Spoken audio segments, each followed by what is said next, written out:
여러분 안녕하세요. 전업셀러 경험주의자입니다. 오늘은 제가 화면에 나타나지 않고 준비해온 PPT 자료를 보면서 이야기를 해볼 건데요. 오늘은 FAQ 3탄 마지막이라고 보시면 될 것 같아요. 오늘은 구매 대행을 함에 있어서 이제 초보자로서 궁금해하실 법한 내용들 중에서도 좀 구매 대행의 원론, 이론적인 내용을 많이 포함하고 있습니다. 그래서 제가 이렇게 PPT로 정리를 해서 가지고 왔고, 이 자료가 혹시라도 필요하신 분들이 있으시다면 제가 메일이나 파일 보내드릴 수 있으니까 댓글로 남겨주시면 제가 확인하고 보내드릴 수 있도록 하겠습니다.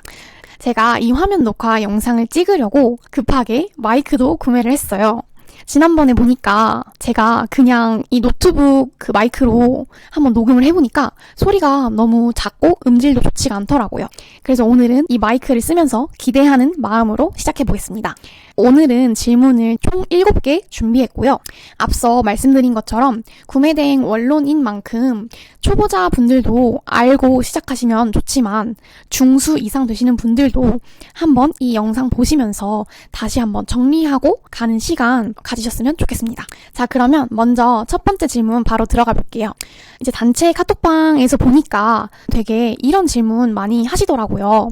대량, 반자동, 수동 각각 어떤 차이가 있느냐, 뭘 기준으로 그렇게 구분해서 말을 하느냐, 이런 걸 많이 물어보시더라고요. 근데 제가 앞서 말씀드린 것처럼 저는 구매 대행 완전 초보일 때는 반자동 프로그램을 썼었고, 그 이후로는 대량 프로그램을 썼고, 현재는 수동을 메인으로 가져가고 있습니다. 그래서 제가 아는 선에서 이 세 가지 방식의 차이점을 확연히 구분지어서 말씀을 드려볼게요. 먼저 제가 이 표를 만들었는데 구분을 대량 반자동 수동 이렇게 3개로 하지 않고 대량 반자동, 반자동 같은 수동, 띄우는 수동 이렇게 4개로 구분을 지었습니다.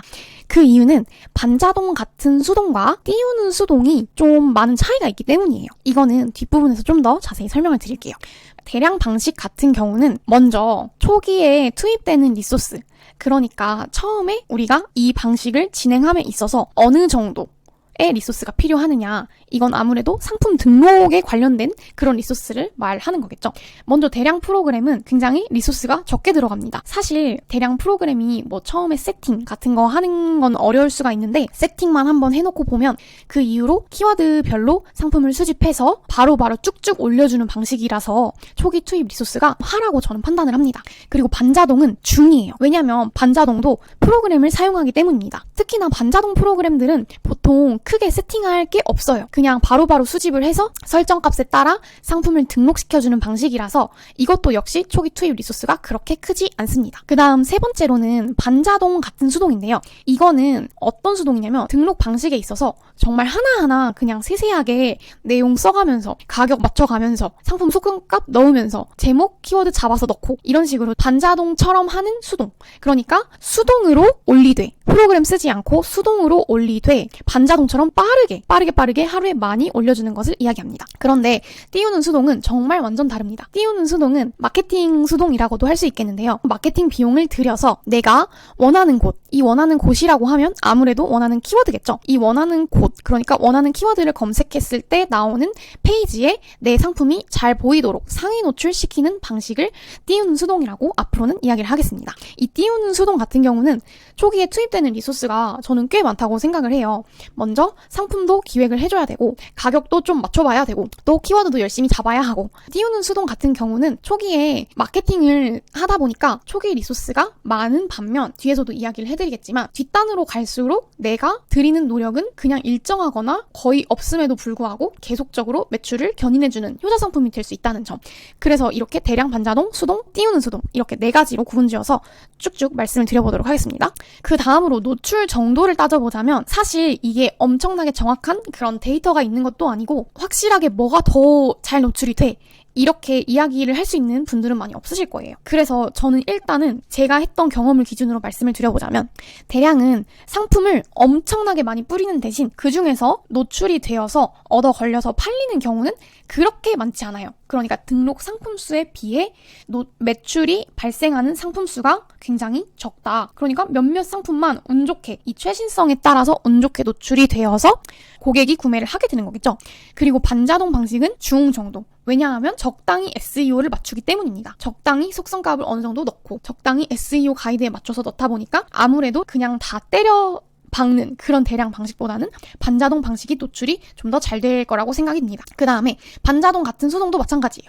반자동 같은 수동이나 반자동이나 비슷합니다. 그러니까 어느 정도 SEO 맞추고 하다 보니까 SEO 점수로 인해서 좀 더 상위에 노출이 된다거나 아니면 노출이 잘 될 수 있겠는데 그렇지만 반자동과 비슷하다고 말씀드릴 수 있겠습니다. 다음으로는 띄우는 수동. 띄우는 수동은 이 전략 자체가 내가 원하는 곳에다가 상위 노출을 시키는 거라서 노출이 당연히 잘 될 수밖에 없습니다. 그것을 목적으로 하고 비용을 붓고 하는 거기 때문에 띄우는 수동은 당연히 노출이 상일 수밖에 없습니다. 그 다음 일일 등록 상품수를 보면 먼저 대량은 정말 상품수, 닭등이라고 하죠. 미서씨 프로그램을 기준으로 말씀드렸을 때 쿠팡 옵션 수 5,000개까지니까 상품수로 따지면 200개에서 800개 정도, 많게는 1,000개까지도 갈 수 있습니다. 그리고 여기에 내가 사업자를 늘리면 늘릴수록 당연히 내가 하루에 등록할 수 있는 상품도 많아지겠죠. 그래서 곱하기 사업자 수라고 생각을 해주시면 됩니다. 그 다음에 반자동은 이건 정말 개인의 재량인데 여기도 반자동 같은 수동에도 써있는 것처럼 이것도 역시 개인의 재량이에요. 이건 정말 내가 손으로 얼마나 빠르게 클릭을 해서 빠르게 작성을 해서 올리느냐 이 문제이고 제가 맨 처음에 반자동을 진행을 했을 때는 보통 하루에 50개에서 60개 정도 올렸었어요. 그런데 요즘에 주변에서 반자동 하시는 분들 보니까 매크로 프로그램 사용해서 정말 100개까지도 올리시는 분들이 있더라고요. 그러니까 이건 정말 개인의 재량이고 다른 매크로 같은 시스템을 써서 하게 된다면 좀 더 많이 올릴 수 있는 가능성이 있는 거겠죠. 이거는 반자동과 수동이 동일합니다. 그리고 띄우는 수동. 띄우는 수동은 이것도 역시 개인 재량이긴 한데 내가 띄워보고 싶은 상품이 많으면 많을수록 그만큼 하루에 등록할 수 있는 상품 수가 많아지는 거겠죠. 그러니까 이거는 내가 찾은 키워드 수에 따라 그 일일 등록 상품 수를 내가 결정하는 것이다. 이렇게 보시면 될 것 같습니다.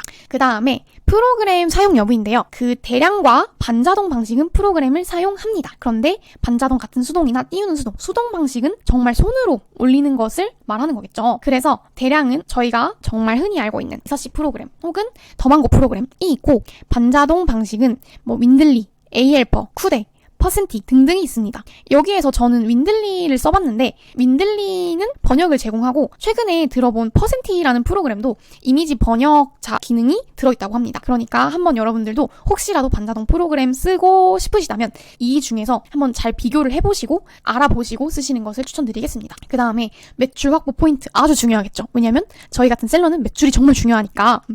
그래서 매출 확보 포인트를 제가 한번 짚어서 얘기를 해보자면 대량은 당연히 더 많은 상품을 등록하는 거겠죠. 제가 생각했을 때 제가 초보일 때랑 완전 생초보일 때랑 지금 현재를 비교해봤을 때 지금 그래도 매출이 그때보다 훨씬 잘 나오는 이유는 많은 상품을 깔아놨기 때문입니다. 계정도 사업자도 한 현재 8개 정도 있고 그리고 상품 등록 수도 굉장히 많다 보니까 아무래도 그 중에서 하나 팔릴 가능성 그러니까 상품이 많으니까 거기에서 팔릴 수 있는 상품의 수도 많아지는 거겠죠. 그렇게 생각해 주시면 될 것 같아요. 대량은 더 많은 상품을 등록하면 등록할수록 그러니까 사업자를 늘려서 계정을 꽉꽉 채우면 채울수록 당연히 매출이 많이 납니다. 그리고 최근 대량 방식 알고 계시는 분들도 계시겠지만 대량은 이 상품을 등록하고 끝이 아니라 팔리는 상품이 있으면 그걸 좀 더 가공을 해줘가지고 더 노출이 잘 되게 하고 또 유입이 되었을 때 고객을 설득해서 구매까지 일으킬 수 있도록 가공을 해주는 게 대량의 방식이잖아요. 그래서 매출 확보 포인트는 첫 번째로는 정말 많은 상품을 올린다. 두 번째로는 그 상품들 중에서 판매가 일어나면 그때는 가공을 해서 좀 더 구매 전환율을 높인다.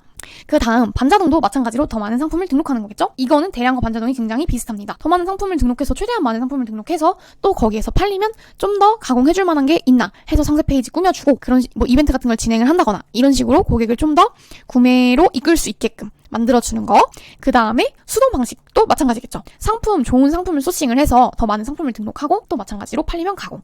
그 다음에 띄우는 수동 같은 경우, 즉 마케팅 수동 같은 경우는 먼저 내가 띄워놓는 상품이 많으면 많을수록 당연히 매출이 많이 나오겠죠. 그러니까 일단 이 매출 확보 포인트의 기전은 상품을 많이 등록하는 것입니다. 근데 대량 반자동 수동은 아무래도 소싱에 있어서 띄우는 수동만큼 소싱을 엄청나게 막 열심히 하지는 않고 이 상품 괜찮네? 하고 올리는 거다 보니까 아무래도 닭등인 경우가 많겠죠. 닭등을 미친 듯이 해놓고 팔리면 거기서 가공을 해주면 되는 거고, 띄우는 수동은 팔리면 가공이 아니라 팔리기 전부터 다 기획을 해놓고 이 상품은 이런 상세 페이지를 만들어서 올려서 여기에다가 이제 마케팅을 좀 넣어가지고 얘를 띄워가지고 팔리게 하겠다, 이런 전략을 다 짜고 들어가는 거기 때문에 조금은 접근하는 방식이 다르다고 할 수 있겠죠. 그리고 또 검색수가 높은 상품이면 상품일수록 아무래도 많은 사람들이 검색을 해서 내 상품을 볼 가능성이 높아지니까 그만큼 노출이 늘어나는 만큼 구매 전환까지 이어질 확률도 높아지겠죠. 그 건수도 높아지겠죠. 그러니까 검색수 높은 상품을 많이 시도해보는 것도 좋겠습니다.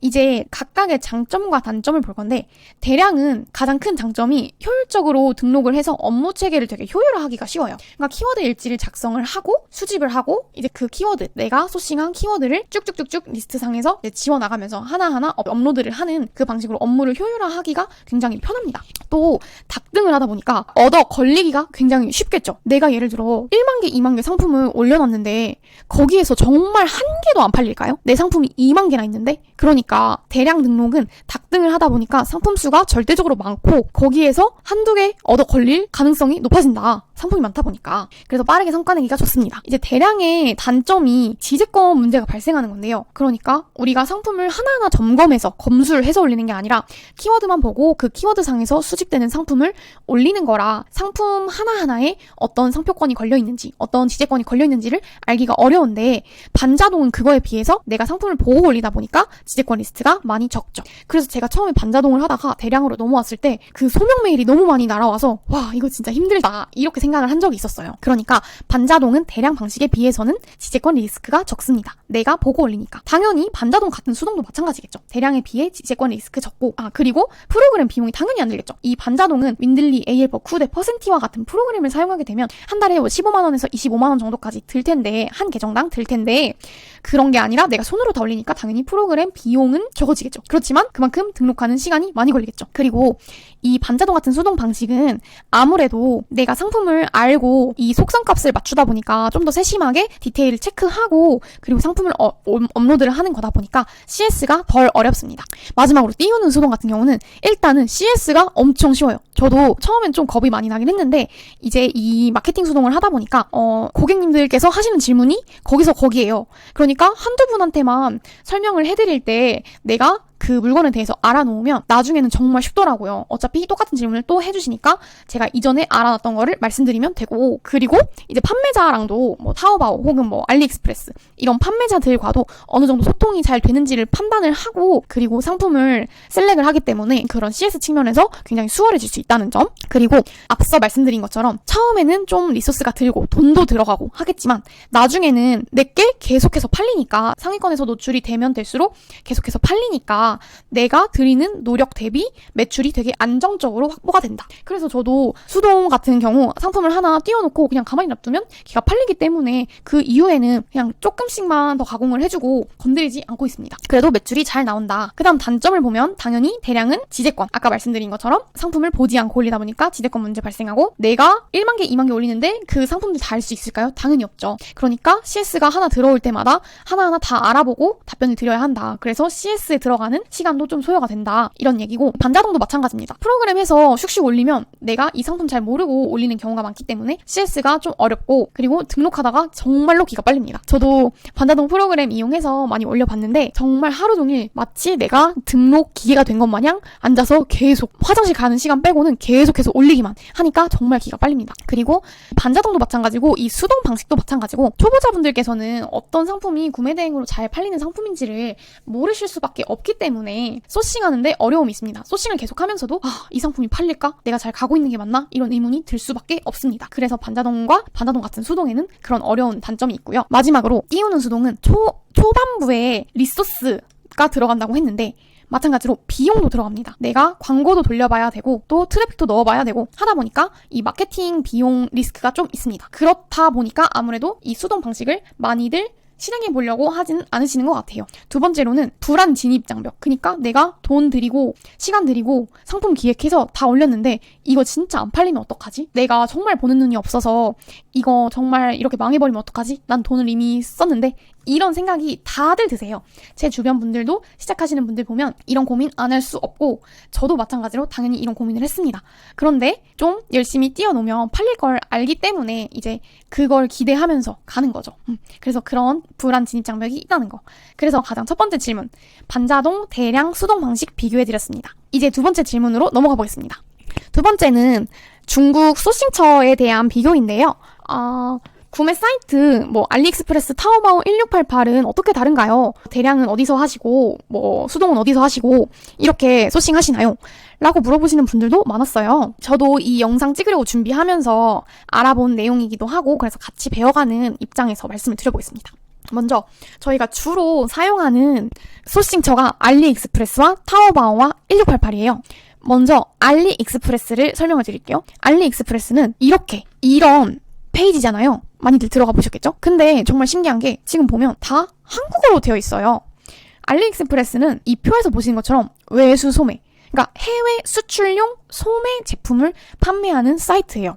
그러면 해외에 수출을 하는 용이니까 당연히 정말 다양한 언어를 지원하겠죠. 그렇죠? 그런데 지금 타오바오 보시면 중국어, 1688 보시면 중국어.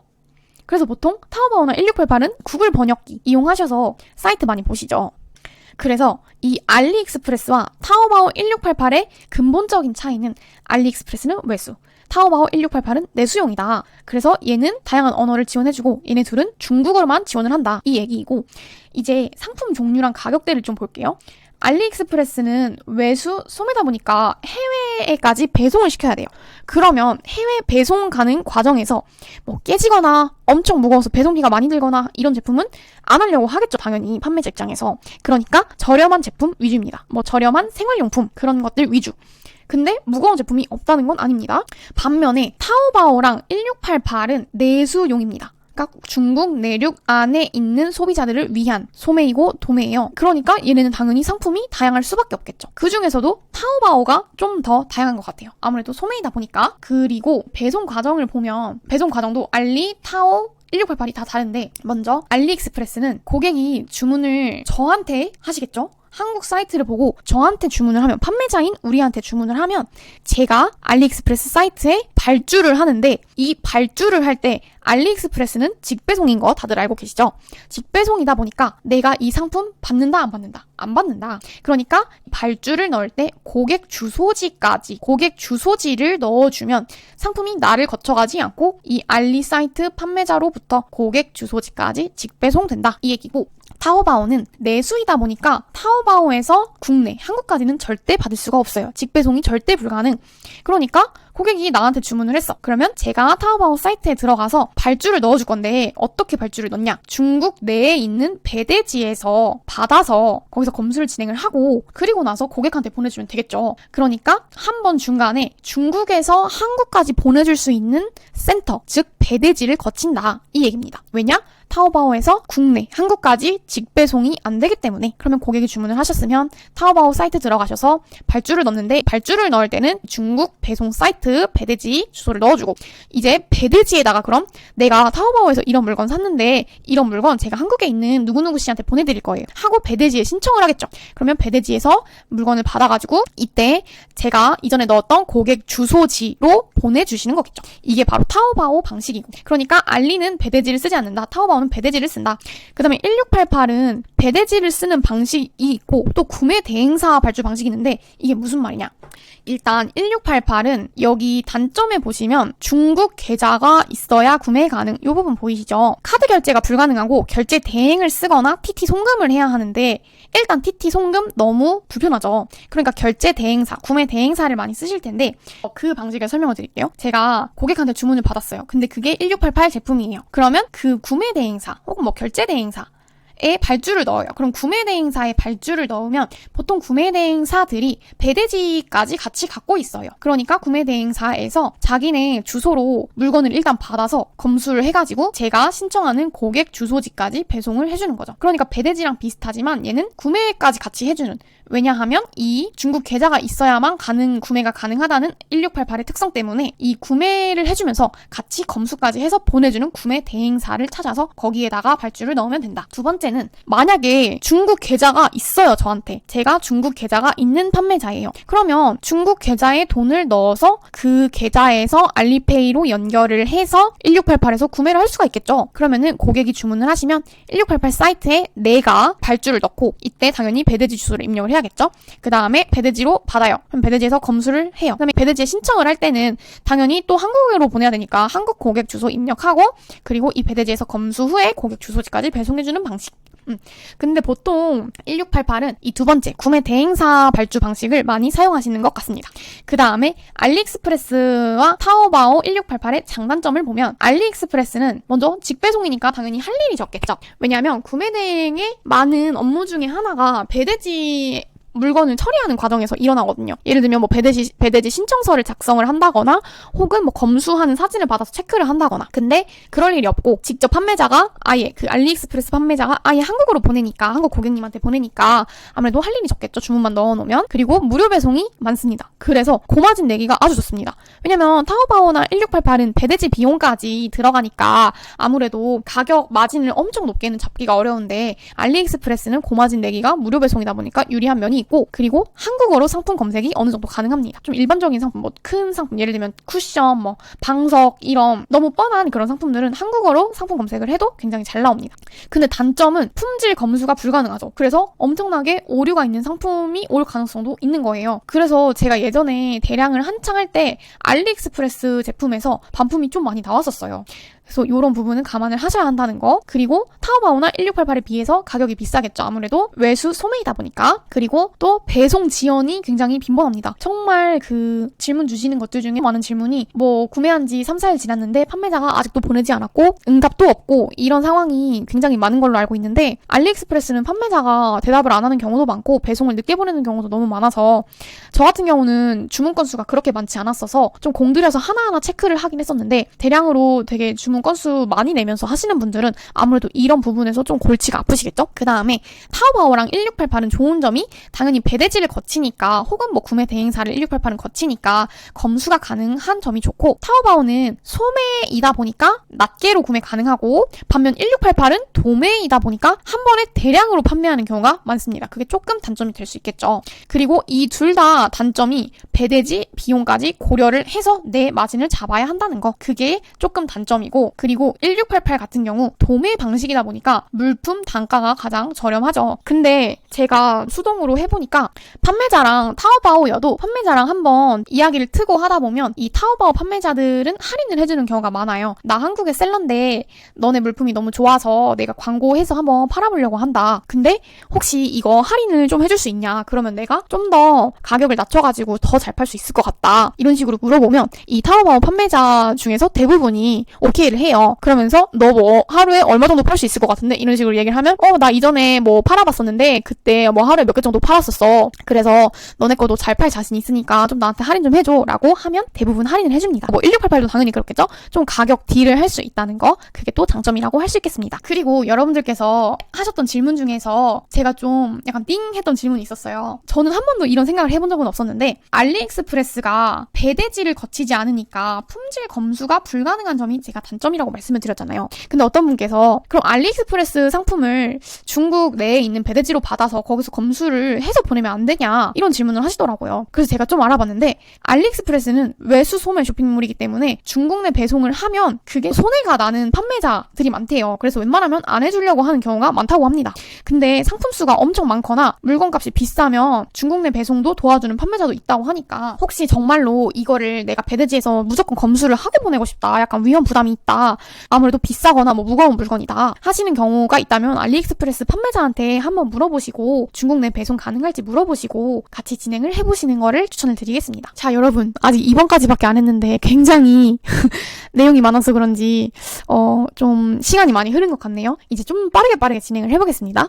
세 번째 질문으로는 통관 과정은 어떻게 되나요? 뭐 예를 들면 이런 거겠죠? 뭐 현재 출고가 완료되었는데 입항을 한 건가요? 뭐 혹은 하선 장소 반입 기간 연장 승인 신청이 됐는데 언제쯤 도착을 하나요? 뭐 하선 신고 수리 상태인데 얼마 정도 후면은 고객님 받으실까요? 통관 과정에 대해서 물어보시는 경우가 많아요. 근데 이 통관이라는 게 정말 용어도 어렵고 또 다 한자로 되어 있다 보니까 그걸 쉽게 이해하기가 어려운데 저도 여러분께 알려드릴 겸 저도 한번 공부할 겸 다 찾아봤거든요. 혹시라도 필요하신 분들 계시다면 이 부분 캡처해서 저장해두고 두고두고 보시는 것도 좋을 것 같아요. 먼저 이제 배대지에서 상품을 보내면 배를 타고 국내로 오겠죠. 근데 국내로 오기 전에 이제 입항 적하 목록을 제출을 합니다. 그러니까 이제 선박이 들어올 건데 곧 있으면 들어오는데 거기에 수입 화물이 뭐뭐가 들어있어 하고 그 실려있는 물품의 명세서 뭐뭐 들어있다 리스트를 제출을 하는 거죠. 그러면은 이제 세관장에서 보고 통관장에서 보고 그래 입항 적하 목록에 뭐뭐 온다고 오케이 알겠어. 이 목록에 대한 심사를 하고 여기까지는 완전 간단하죠. 그 다음에 보세 운송 신고 접수 단계가 있는데 이게 무슨 말이냐. 처음에 배를 타고 슝슝슝 들어오면 처음 내 상품이 담겨있는 그 배가 들어오는 입항지가 있는데 그 입항지 세관이 너무 밀려있거나 통관 물량이 많다. 그러면은 그럼 여기서 안 하고 다른 데서 진행을 해야겠다 해서 옮기는 거예요. 입항지가 아닌 다른 보세구역으로 옮기는 거죠. 그러면 신고를 접수했어요. 나 여기서는 좀 힘들 것 같고 다른 데서 할게 하고 신고를 접수를 하면 이제 보고서 그래? 알겠어. 그러면 너 다른 데서 진행하도록 해 하고서 오케이를 또 세관장에서 해주는 거겠죠? 그 다음에 이제 그게 오케이가 되면 그 새로운 보세구역으로 옮겨지고 배가 새로운 보세구역으로 옮겨지고 하선 신고 수리라는 것을 하게 되는데 이게 무슨 말이냐. 하선 신고, 그러니까 선은 배죠. 그 다음에 하는 내리는 거죠. 아래하 내리는 거예요. 그러니까 배에서 물건을 내리는 것을 신고하는 거고 그것을 수리해주는 겁니다. 오케이를 해주는 겁니다. 즉 물건을 부두에 내리는 것을 수리해주는 거. 하역 작업을 하겠다. 즉 하선 신고 수리라는 거는 물건을 부두에 내리겠다. 하역 작업을 하겠다. 이걸 신고를 하고 그것을 오케이를 받는 과정입니다. 그 다음에 입항 보고 수리. 선박이 들어오기 전에 입항할 것을 신고를 하고 세관에서 그에 대해서 오케이를 하였다. 이런 얘기겠죠? 오케이를 했다. 그 다음에 중간에 이런 상황이 저도 몇 번 발생했었는데 입항 적하 목록 운항 정보 정정. 정말 말부터 어렵죠. 그러니까 입항 적하 목록을 아까 전에 이렇게 심사를 완료했는데 갑자기 운항 정보를 정정한대요. 이게 왜 이런 상황이 발생하느냐 저도 한번 배대지에 물어봤었는데 이게 수입을 진행을 할 때 어쨌건 외국 물품이 우리나라로 들어와서 우리나라 물품이 되는 거니까 당연히 수입이죠. 이 수입이 진행이 될 때 서류는 왔어요. 그러니까 리스트도 왔고 준비 서류도 다 왔는데 물건이 아직 안 온 거예요. 이게 왜 이런 상황이 발생을 하냐면 원래는 물품이 들어오고 나서 이 적하 목록 신고를 하고 그렇게 하는 게 맞는데 이렇게 하면 아무래도 시간이 오래 걸리겠죠. 그렇다 보니까 물건이 들어오기 전에 먼저 리스트를 제출을 해놓은 상태가 되다 보니까 이게 아직 안 왔어? 그러면 정정 기간이 필요한 거예요. 그러니까 다시 언제 들어올 거다. 물건 언제 올 거다 하고 정정을 하고 그리고 나서 진행을 하는 거죠. 그 이후에 중간에 또 보시면 이 빨간 색깔 있죠. 하선 장소 반입 기간 연장 승인. 여기도 또 지체가 발생하는 구간이겠죠. 이거는 하선 장소에서 그러니까 물건을 내리는 장소에서 반입할 수 있는 기간이 연장이 되었다. 왜 그럴까요? 당연히 그때 물류량이 많기 때문에 내 물류가 들어가기 전에 앞에 물류가 많기 때문에 일단 놔둬봐. 앞에 거부터 다 하고 너 거 해줄게. 이렇게 해서 반입 기간이 연장이 되는 겁니다. 그리고 반입 신고가 됩니다. 지정했던 보세구역, 아까 옮겨졌던 그 보세구역에 내 물건이 반입이 됩니다. 그런 다음에 이제 수입 신고라는 거를 하는데 제가 물건을 두 개를 비교해봤는데 하나는 관부가세를 내야 하는 제품이고 하나는 관부가세를 안 내도 되는 제품이었어요. 근데 관부가세를 내는 제품은 이 과정이 있더라고요. 수입 신고를 하고 수입 심사 진행을 하고 수입 결제 통보를 하고 그게 수리가 되고 반출이 되는 이 과정이 있더라고요. 근데 관부가세를 내지 않는 제품 같은 경우 이 과정이 생략이 되는 거예요. 그러니까 무슨 말이냐 하면 이 수입 신고를 하고 수입 사용 소비 심사를 해서 결제 통보를 하고 이 과정은 관부가세를 내는 상품에만 적용이 된다. 그러면은 이제 먼저 반입이 됐으면은 수입 신고. 우리 이 물건 수입 물품 인수할게. 그거에 대해서 신고를 하고 그 심사를 진행을 해요. 그래? 그러면 너가 이 물품 들여오는데 보니까 이와 150불이 초과를 해. 그래서 세금을 얼마 내야 돼. 관부가세를 얼마 내야 돼 하고 해주고 그리고 그 다음에 결제 통보를 해요. 그러면 이때쯤 이제 관부가세 내라고 고객한테 전달이 되겠죠. 그러면 이제 세관 검사는 다 끝났어. 너가 관부가세만 내면은 수입 신고 필증이 나와서 반출해줄 수 있어. 이 상태가 되는 거예요. 그리고 고객이 이제 관부가세를 납부를 하면은 수입 신고가 다 수리가 되고 통관이 끝난 거죠. 그리고 이제 반출을 해서 이때 국내 택배사 CJ든 경동이든 인계를 해서 배송을 시작하는 거겠죠.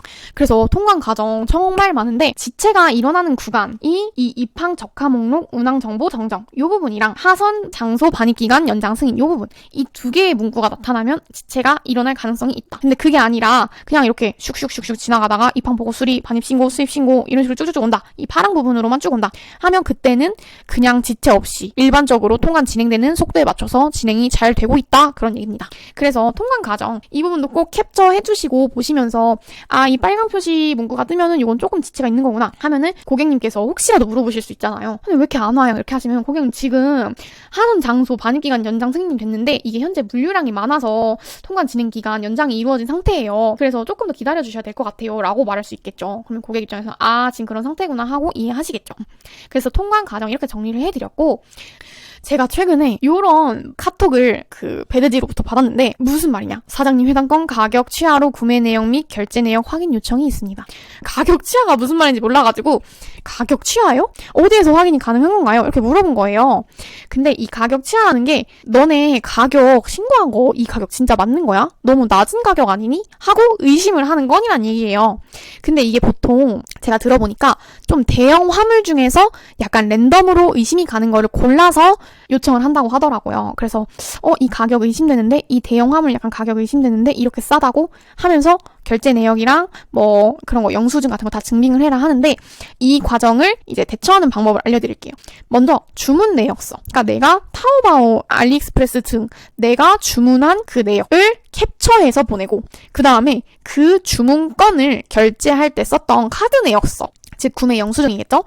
이 카드 내역서도 cap처해서 보냅니다. 저 같은 경우 이 결제 카드 내역서 근데 저희 같은 경우 고객이 주문하는 건 수취인은 고객인데 이 돈을 납부하는 건 즉 판매자죠.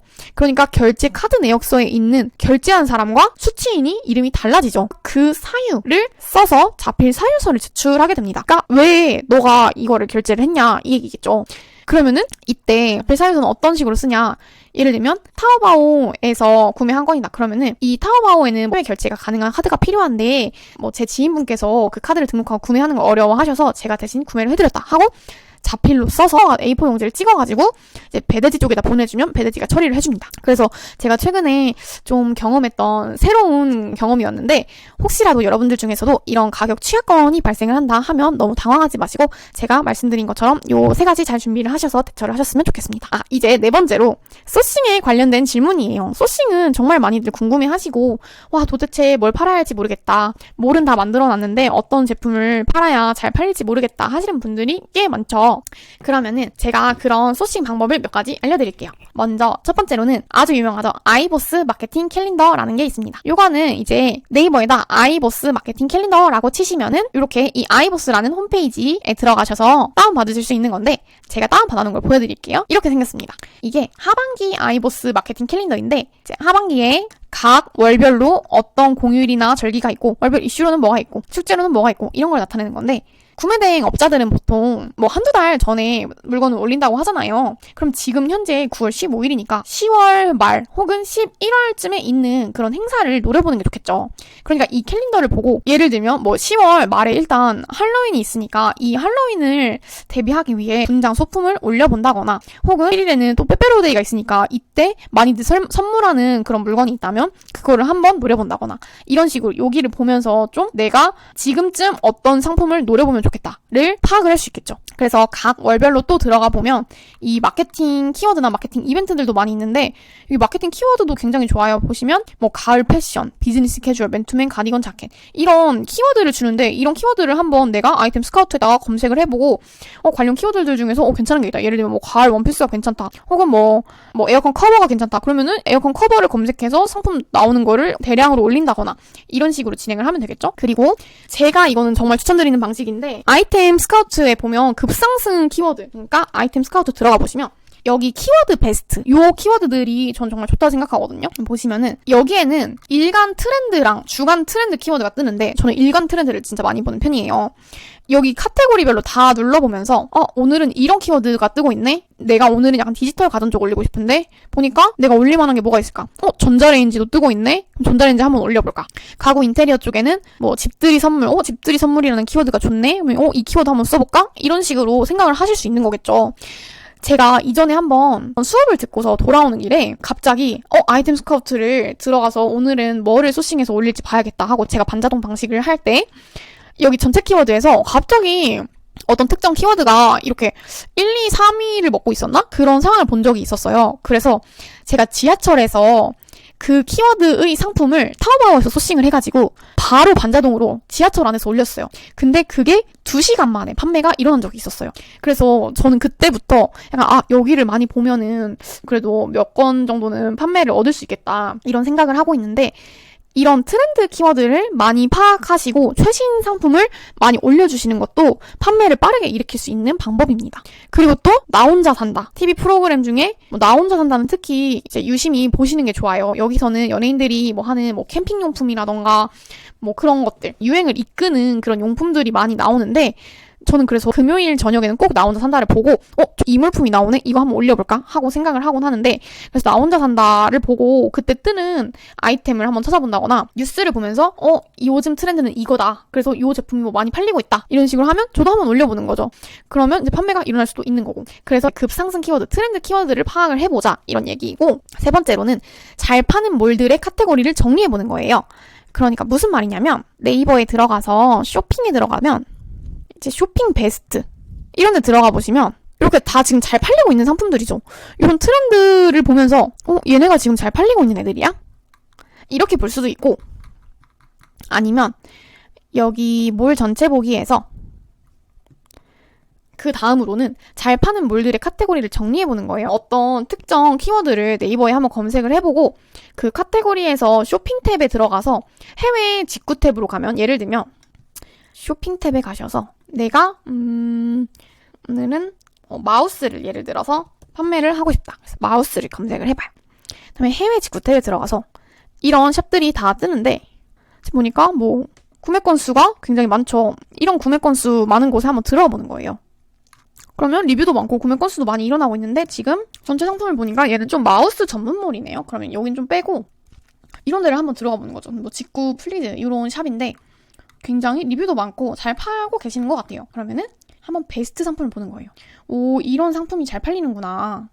그래서 좀 하나하나 눌러보면서 일단 이건 마우스, 쓰레기통 이런 이 카테고리, 그러니까 이 쓰레기통 카테고리 혹은 이런 데서 보이는 에어 스트레칭, 공기압, 전신 마사지 이런 카테고리를 보면서 이런 게 베스트야? 이런 게 잘 팔려? 그럼 나도 한번 이런 거 팔아볼까? 하고 이 관련 상품을 소싱해보는 거죠.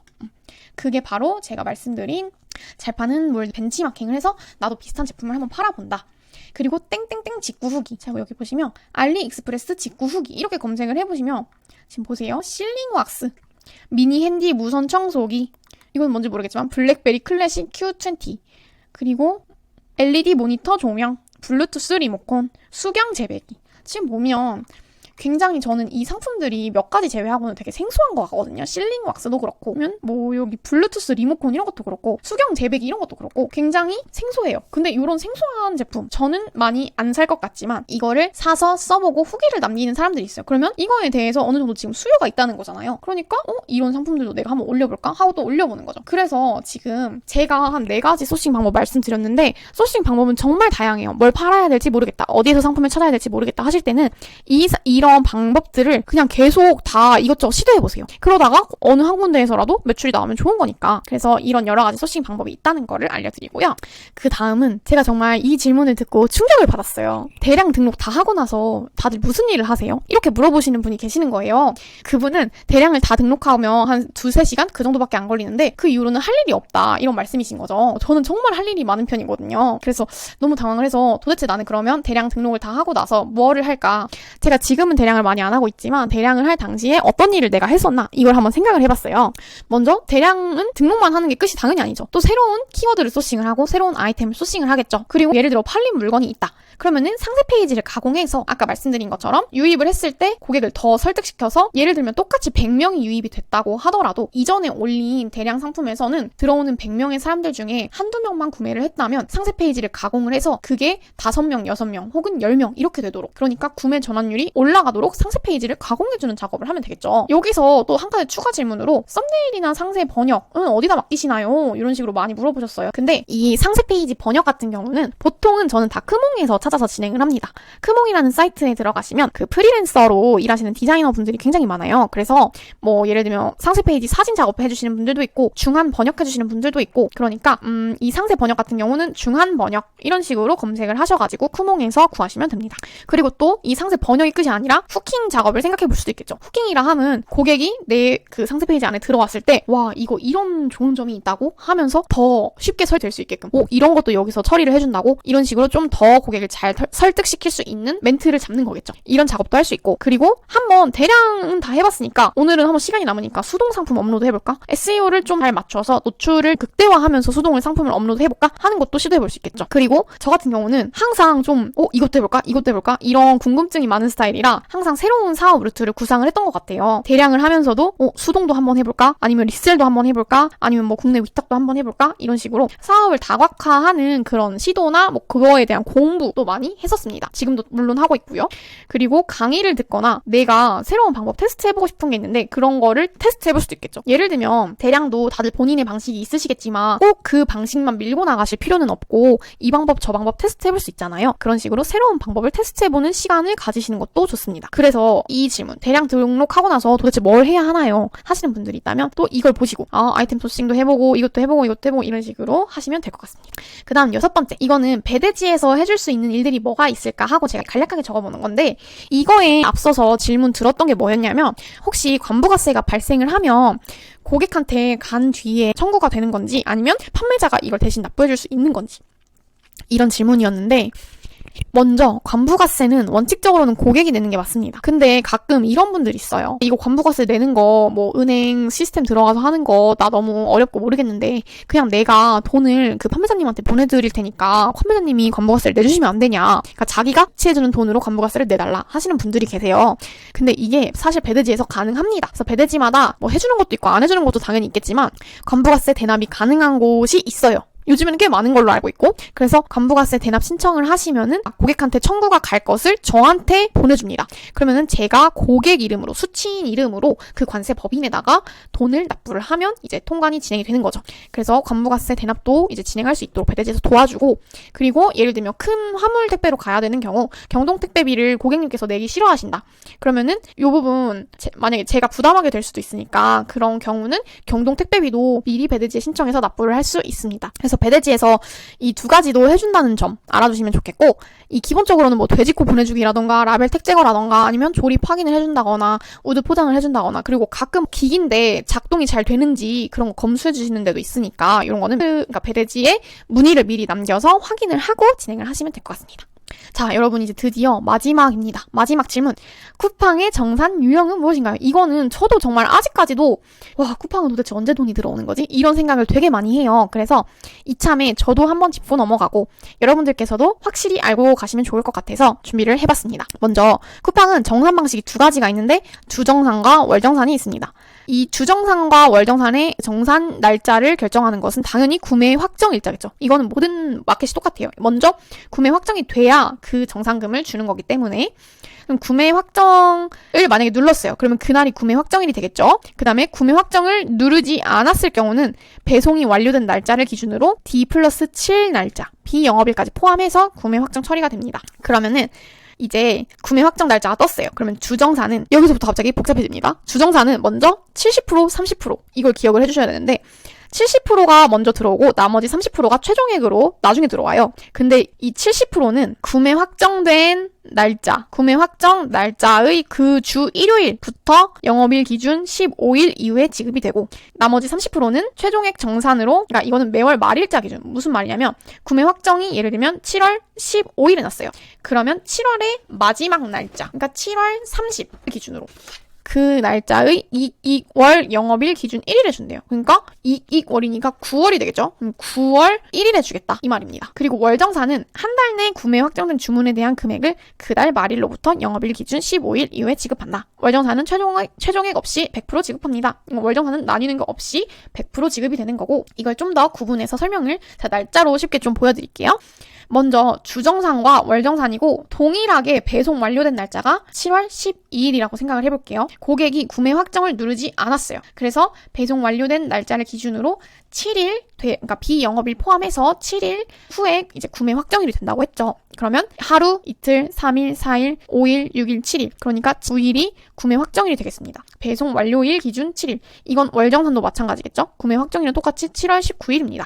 그러면 주정산은 먼저 1차를 구매 확정 주 7월 18일부터 7월 24일 요 주의 마지막 날인 일요일 24일을 기준으로 15 영업일 이후에 준다고 했으니까 1, 2, 3, 4, 5, 6, 7, 8, 9, 10, 1, 2, 3, 4, 5, 15일. 즉 8월 12일 날에 1차로 70% 금액만 먼저 줍니다. 그 다음에 다시 돌아가서 이 7월 18일부터 7월 24일 요때에 지금 발생을 한 건데 그것과 관련 없이 그냥 7월에 발생한 모든 금액 몽땅 이게 지금 7월 19일에 구매 확정이 떴으니까 그 월의 마지막 날짜인 7월 31일 기준으로 말일 기준으로 이익월 1일이라고 했으니까 이익월 1일 영업일 기준 1일 9월 1일에 30%를 주는 겁니다.